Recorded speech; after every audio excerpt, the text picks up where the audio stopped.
वानर राज बाली की कहानी। महाबली बाली हिंदू पौराणिक कथा रामायण के एक पात्र थे जो कि किष्किंधा के वानर राज थे। उस समय भगवान विष्णु ने पृथ्वी को लंकापति रावण के आतंक से मुक्त कराने के लिए श्री राम के रूप में पृथ्वी पर अवतार लिया था। जब लंकापति रावण सीता का हरण कर लंका ले गया था, तब भगवान श्री राम उनकी तलाश में दर दर भटक रहे थे। तभी उनकी मुलाकात पवन पुत्र हनुमान जी से हुई। हनुमान जी ने भगवान श्री राम की सुग्रीव से मित्रता करवाई, जो कि महाबली बाली के छोटे भाई थे। वे दोनों एक जैसे ही दिखते थे। महाबली बाली ने सुग्रीव के राज्य और उनकी पत्नी को छीन लिया था, जिस वजह से भगवान श्री राम ने महाबली बाली का वध किया। नंबर 1, बाली का जन्म। बाली किष्किंधा के राजा और वानराश्रेष्ठ महाराज ऋक्ष के पुत्र थे, किंतु ऐसा कहा जाता है कि महाबली बाली देवताओं के राजा इंद्र के पुत्र थे। बाली और सुग्रीव के जन्म की बहुत ही दिलचस्प कहानी है। एक सुमेरु नाम का पर्वत था जो कि ब्रह्मा जी का कोट था और यह 100 योजन तक के विस्तृत एरिया में फैला हुआ था। एक बार ब्रह्मा जी वहां तपस्या कर रहे थे और उनकी आंख से 2 बूंद आंसू की गिर रही थी। ब्रह्मा जी अपनी तपस्या में लीन थे। ब्रह्मा जी ने उसे अपने हाथ में लिया और पोंछ दिया। उसी समय एक बूंद धरती पर गिरी, जिससे एक वानर का जन्म हुआ। तब उन्होंने वानर से कहा, तुम इस पहाड़ की चोटी पर रहोगे, कुछ समय बाद ये तुम्हारे लिए अच्छा होगा। वह वहां रहने लगा और रोज ब्रह्मा जी को पुष्प अर्पित करता रहा। बहुत दिन बीत गए। फिर एक दिन ऋक्षराज वहां से गुजरे। उन्हें बहुत तेज प्यास लगी थी। वे तालाब में झुककर पानी पीने लगे। तभी उन्हें वहां एक परछाई दिखाई दी। उन्हें लगा उनका कोई दुश्मन है जो उन्हें मारने वाला है। वे तालाब में कूद गए, लेकिन जब वे बाहर निकले तब वे एक खूबसूरत युवती के रूप में बदल गए। उसी वक्त इंद्र और सूर्यदेव वहां से गुजर रहे थे। तब उनकी नजर उस सुंदर युवती पर पड़ी। दोनों उस पर मोहित हो गए। उस समय इंद्र की मणि उस युवती के सिर पर जा गिरी, जिससे एक वानर का जन्म हुआ। क्योंकि उस वानर का जन्म उस युवती के बालों से हुआ था, इसलिए उसका नाम बाली पड़ा। जबकि सूर्य की मणि उस युवती के गले पर जा गिरी, जिस कारण एक और वानर का जन्म हुआ जो कि सुग्रीव था। इसलिए वे दोनों एक जैसे दिखते हैं। इंद्रा ने बाली को एक सोने का हार दिया, जबकि सूर्य ने सुग्रीव को हनुमान के रूप में एक सच्चा मित्र और रक्षक दिया। इसके बाद वह युवती फिर से ऋक्षराज में बदल गई। इसलिए वे बाली और सुग्रीव दोनों की मां और मोरल पिता दोनों हैं। ऋक्षराज ब्रह्मा जी के पास गए और उन्होंने उन्हें किष्किंधा जाने को कहा। वहां जाकर ऋक्षराज ने अपने बड़े बेटे बाली को वहां का राजा बना दिया। कुछ समय बाद उनकी मृत्यु हो गई। नंबर 2, बाली का विवाह। बाली का विवाह वानर वैद्यराज की पुत्री तारा के साथ हुआ। एक कथा में ऐसा कहा गया है कि जब समुद्र मंथन हुआ था, तब उसमें 14 मणियों में से कुछ अप्सरा भी थी। उन्हीं अप्सराओं में से एक थी तारा, जिस पर बाली और सुषेण दोनों मोहित हुए। वे दोनों समुद्र मंथन में देवताओं का साथ दे रहे थे। बाली तारा के दाएं ओर तथा सुषेण तारा के बाएं ओर थे। तब भगवान विष्णु ने कहा कि विवाह के समय कन्या के दाएं ओर पति और बाएं ओर कन्यादान करने वाला यानी पिता होता है, जिस वजह से बाली तारा के पति और सुषेण तारा के पिता बन गए। नंबर 3, बाली का बल। महाबली बाली के पास 100 हाथियों के बराबर बल था। वह बहुत ही शक्तिशाली था। ऐसा कोई भी योद्धा नहीं था जिसको उसने युद्ध में परास्त ना किया हो।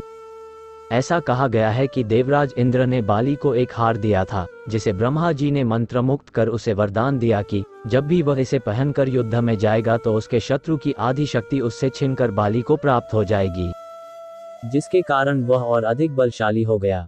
उसके पास इतना बल था कि एक बार बाली ने लंकापति रावण को भी अपनी कांख में दबाकर पूरी पृथ्वी में घुमाया था। रावण बाली को मारने के लिए संध्या के समय अपने पुष्पक विमान पर बैठकर गया। उस समय बाली संध्या वंदन कर रहा था। रावण उसके पीछे से वार करने के उद्देश्य से गया। तभी बाली ने रावण को अपनी ओर आते देख उसे अपनी कांख में दबा लिया और सारी पृथ्वी में उसे घुमाया। रावण बाली के बल से डर गया और उससे मित्रता करने के लिए हाथ बढ़ाया। बाली ने उसका प्रस्ताव स्वीकार कर लिया। एक असुर स्त्री माया के 2 पुत्र मायावी और दुंदुभी थे। एक बार दुंदुभी ने बाली को युद्ध के लिए ललकारा। बाली किसी की भी युद्ध की ललकार सुनकर युद्ध करने चल पड़ता था। उसने तब भी यही किया। बाली ने दुंदुभी को बड़ी ही सरलता से मार दिया और उसे घुमाकर हवा में उछाल दिया, जिससे उसके रक्त की कुछ बूंदें ऋषिमुख पर्वत पर विराजमान ऋषि मतडग के आश्रम पर पड़ी, जिसके कारण ऋषि मतडग ने बाली को श्राप दिया कि जब वह इस पर्वत पर या इस पर्वत के दायरे पर भी प्रवेश करेगा तब उसकी मृत्यु हो जाएगी। बाली बड़ी बड़ी पहाड़ियों को ऐसा उछालता था मानो वे गेंद हों। इस तरह महाबली बाली के बल की चर्चाएं आज भी प्रसिद्ध है। नंबर 4, महाबली बाली की सुग्रीव से लड़ाई। देर रात को एक बार दुंदुभी के भाई मायावी ने अपने भाई की मौत का बाली से बदला लेने के लिए उसको युद्ध के लिए ललकारा। बाली ने उसे बहुत समझाया कि वापस लौट जाओ, लेकिन वह नहीं माना। तब बाली और सुग्रीव दोनों उससे युद्ध के लिए चल पड़े। मायावी भी उनको आता देख जंगल की ओर भागा। भागते भागते वह एक गुफा में जाकर छिप गया। उसके पीछे बाली भी गुफा में जाने लगा। उसने सुग्रीव को गुफा के बाहर इंतजार करने को कहा और वह गुफा के अंदर चला गया। सुग्रीव बहुत देर तक बाली का इंतजार करता रहा। फिर कुछ समय बाद गुफा के अंदर से एक आवाज आई। फिर गुफा के अंदर से खून की धारा बहती हुई दिखी। तब सुग्रीव को लगा कि मायावी ने बाली का वध कर दिया। उसने सोचा कि वह किसी और को नुकसान न पहुंचाए, तो सुग्रीव ने एक बड़े से पत्थर से गुफा का द्वार बंद कर दिया और वह किष्किंधा लौट गया। बाली की मृत्यु की खबर सुनकर सभी दुखी हुए। फिर उन्होंने सुग्रीव को किष्किंधा का राजा बना दिया। कुछ दिनों बाद बाली किष्किंधा लौटा। उसे देखकर सभी आश्चर्यचकित हो गए। बाली सुग्रीव से बहुत नाराज हुआ, उसे अपने राज्य से बाहर निकाल दिया और सुग्रीव की पत्नी रोमा को अपने पास ही रख लिया। बाली सुग्रीव को मार देना चाहता था, इसलिए उसने सुग्रीव का पीछा किया, किंतु सुग्रीव बाली के डर से ऋषमुख पर्वत में जाकर रहने लगा, जहां बाली का जाना वर्जित था, क्योंकि वहां उसकी मृत्यु हो जाती। इस तरह बाली और उसके भाई सुग्रीव के बीच शत्रुता हो गई। नंबर 5, राम और सुग्रीव की मित्रता। लंकापति रावण ने सीता का हरण कर लिया था। तब श्री राम अपने भाई लक्ष्मण के साथ वन में सीता की तलाश कर रहे थे। तब उनकी मुलाकात पवन पुत्र हनुमान जी से हुई। हनुमान जी श्री राम के बहुत बड़े भक्त थे। वे श्री राम को सुग्रीव के पास ले गए और उनसे मित्रता करवाई। तब सुग्रीव ने अपने भाई बाली द्वारा किए गए अन्याय के बारे में श्री राम को बताया। श्री राम उनकी बात सुनकर बाली का वध करने के लिए तैयार हो गए, किंतु सुग्रीव को उन पर संदेह था कि वे बाली को मार पाएंगे या नहीं।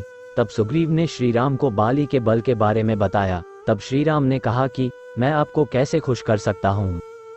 सुग्रीव श्री राम को उन 7 पेड़ों के पास ले गया जिसे बाली ने एक बार में ही गिराया था।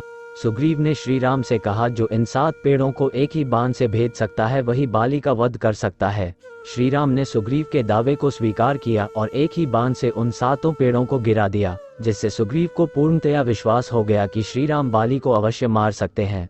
सुग्रीव ने भी माता सीता को खोजने के लिए अपने और अपनी सेना के साथ श्री राम का साथ देने का वादा किया। इस तरह श्री राम और सुग्रीव के बीच मित्रता हुई। नंबर 6, बाली का वध। श्री राम ने सुग्रीव को बाली से युद्ध करने के लिए चुनौती देने को कहा। सुग्रीव किष्किंधा जाकर बाली को युद्ध के लिए ललकारता है।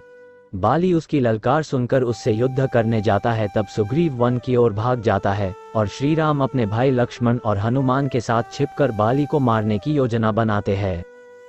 किंतु बाली और सुग्रीव के एक जैसे दिखने के कारण श्री राम बाली को पहचान नहीं पाते और बाण नहीं चलाते हैं, जिससे युद्ध में सुग्रीव को काफी चोट लगती है और वह किसी तरह बाली से बचकर भाग जाता है। फिर सुग्रीव श्री राम से कहता है कि आपने ऐसा क्यों किया, बाली को मारा क्यों नहीं। तब श्री राम कहने लगे, आप दोनों भाई एक जैसे दिखते हैं, मैं युद्ध में बाली को पहचान न सका, इस कारण उस पर बाण नहीं चलाया। फिर श्री राम ने सुग्रीव को एक फूलों की माला पहनाई और उन्हें फिर से बाली को युद्ध के लिए ललकारने को कहा। सुग्रीव फिर से बाली को युद्ध के लिए ललकारने लगा। तब बाली ने कहा, तुम काया हो, आज तो मैं तुम्हारा वध करके ही रहूंगा।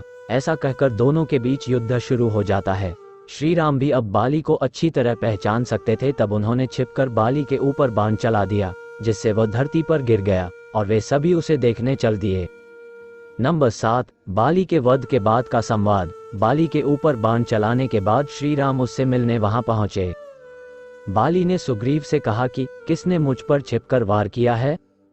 तब श्री राम ने बताया कि उन्होंने उस पर वार किया है। बाली ने श्री राम से पूछा कि आपने ऐसा क्यों किया, क्या छिपकर वार करना धर्म के खिलाफ नहीं है। तब श्री राम ने कहा, तुम्हारा छोटा भाई सुग्रीव तुम्हारे पुत्र के समान है, जिसके साथ तुमने दुर्व्यवहार किया और अपने भाई की पत्नी पर भी अधिकार कर लिया। तुमने अपने भाई सुग्रीव के ऊपर बहुत से अन्याय किए, ये सब धर्म के खिलाफ है। श्री राम के कथन सुनकर बाली को अपने किए पर पछतावा हुआ और उन्होंने उनसे माफी मांगी। श्री राम ने बाली को वचन दिया कि द्वापर युग में जब वे कृष्ण के रूप में अवतार लेंगे, तब वह जारा के रूप में उनकी मृत्यु का कारण बनेगा। उसी समय उसका पुत्र अंगद वहां आया और बाली ने उससे अपने चाचा के साथ रहने और उसकी सेवा करने को कहा। ऐसा कहकर बाली की मृत्यु हो गई। इसके बाद श्री राम ने सुग्रीव को किष्किंधा का राजा बना दिया। सुग्रीव ने अपनी पत्नी रोमा को वापस पा लिया। बाली के पुत्र अंगद को किष्किंधा का युवराज घोषित कर दिया गया। सुग्रीव और उसकी सेना ने श्री राम की पत्नी सीता को खोजने के लिए उनका साथ दिया। वे सभी उनकी खोज के लिए लंका की ओर चल पड़े। इस तरह श्री राम द्वारा महाबली बाली का वध किया गया। चैनल को लाइक, कमेंट और सब्सक्राइब जरूर करें। धन्यवाद।